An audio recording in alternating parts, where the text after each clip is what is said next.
Hello and welcome to the first in a series of videos highlighting the churches on the St Aelred Pilgrim Trail.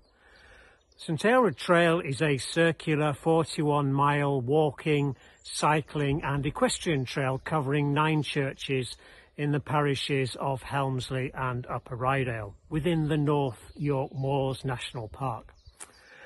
I'm the Reverend Ian Robinson, privileged to be part of the ministry team who help look after these 9 churches and the communities which surround them.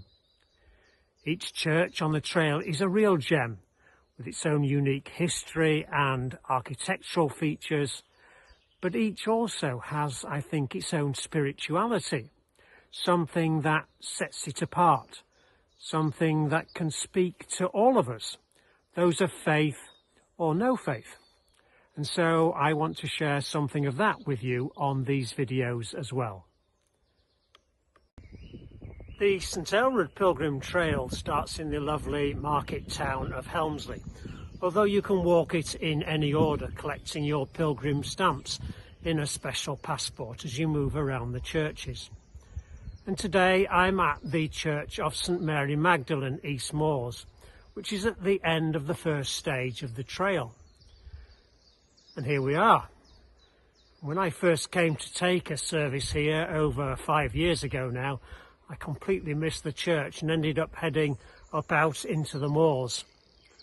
Here, even in the early spring, the only clue is this telephone box. Important because it acts not only as the roadside marker to the church, but also because it has a link to the history of the church itself. And I'll come back to that a little later. So, here we are. Wow, how hidden it is. Yes, hidden behind trees, but yet low in its stature and small in its size, almost as though it doesn't want to be seen.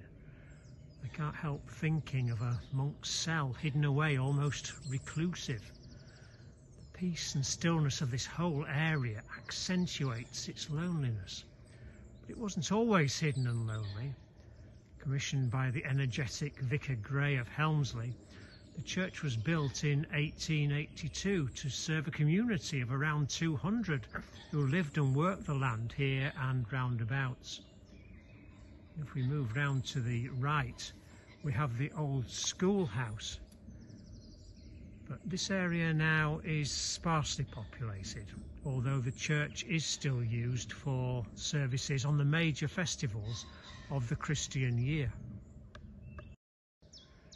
The church was designed by the architect George Gilbert Scott Jr., one of the last churches he designed, and the building work was actually completed by his former student Temple Moore. And the church now carries a Grade 2-star listing, and is in the Gothic Revival style, so favoured of the late 18th and 19th centuries. So here we have a building of dressed sandstone with a Westmoreland slate roof to the nave and a kind of lean-to south aisle. We'll see later on that at the west end we have Gothic Revival clasping buttresses at the corners of the building, with a bellcot above, with its distinctive step design, which would become characteristic of Temple Moore's later work. As it shelters from moorland gales and rain, it projects quite a dark and austere presence, almost dares the pilgrim to enter. So let's go in, and what a joy we have. We have a nave and chancel under a single painted wagon roof with the only stained glass window in the east end of the church. And as we move down the nave with its simple furniture on one side, then it's opened up to the south aisle. There would have been wooden partitioning here originally, as this area was used as a Sunday school. And it's said that before the age of the motor car, clergy would saddle up and ride out on a Saturday evening up to East Moors and sleep in a hammock in this area so as to be on time for the Sunday services. And look, there in the south aisle there is a squint, so that people in this area could see the priest at the altar. And as we come back around the south aisle and back to the entrance, we have the underfloor heating of yesteryear, which I know very well because I had to descend in there a few years ago, having very carelessly dropped my vestry keys down the grate. Simple churches like this one have the capacity to inspire because they are uncluttered, so our thoughts don't wander and God's beauty can really shine through. John Betjeman, who was a passionate advocate for Victorian architecture, was himself inspired to devote a poem to this church here at East Moors.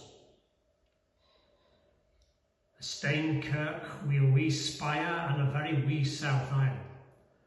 The rhododendrons bloom wi'oot on ilka summer's day.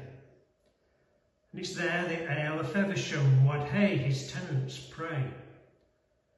For there's something in the painted roof and the mouldings round the door, the broad bench and the plain font that speaks a temple more. I mentioned earlier that I think churches have a spirituality. Perhaps it comes from their design, their situation in the landscape, perhaps the prayers and praises of worshippers over centuries absorbed into the fabric of the building. I feel like this is a place for hiding. Perhaps we all need to hide at times, close ourselves off from all that life sometimes throws at us. But more than that, it feels like a place to hide in order to find. Perhaps to find ourselves or God, to ponder things eternal rather than things temporal, to find our true, authentic self. There really is a stillness and a peacefulness here which quietens the soul. A simple building which helps you meditate on the God who is hidden but ever present.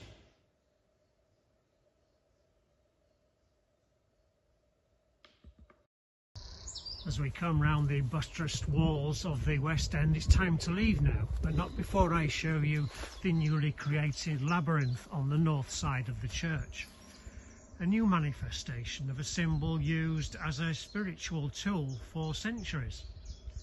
Those twists and turns, symbolic of our journey through life perhaps? But travelling its meandering pathways, what are we trying to find? What is the destination? We aim for the centre. But what is the centre? Who is the centre? Questions. So, as we leave the Church of St Mary Magdalene, this marks the start of the second stage on the St Aelred Pilgrim Trail, which will take you across the high moors and down to another Temple Moor church, the Church of St John Bilsdale Mid-Cable. For now, we'll just head back to where we started this video. Well, I wonder if you've guessed the connection between the church and the telephone box. Well, two of George Gilbert Scott's sons were articled to Temple Moor, Sir Giles Gilbert Scott and Adrian Gilbert Scott, and both became eminent designers in their own rights. Giles designing some of Britain's most distinctive landmarks: Liverpool Cathedral, Battersea Power Station, and of course the iconic red telephone box. So from the hidden church that wants you to find it, goodbye for now.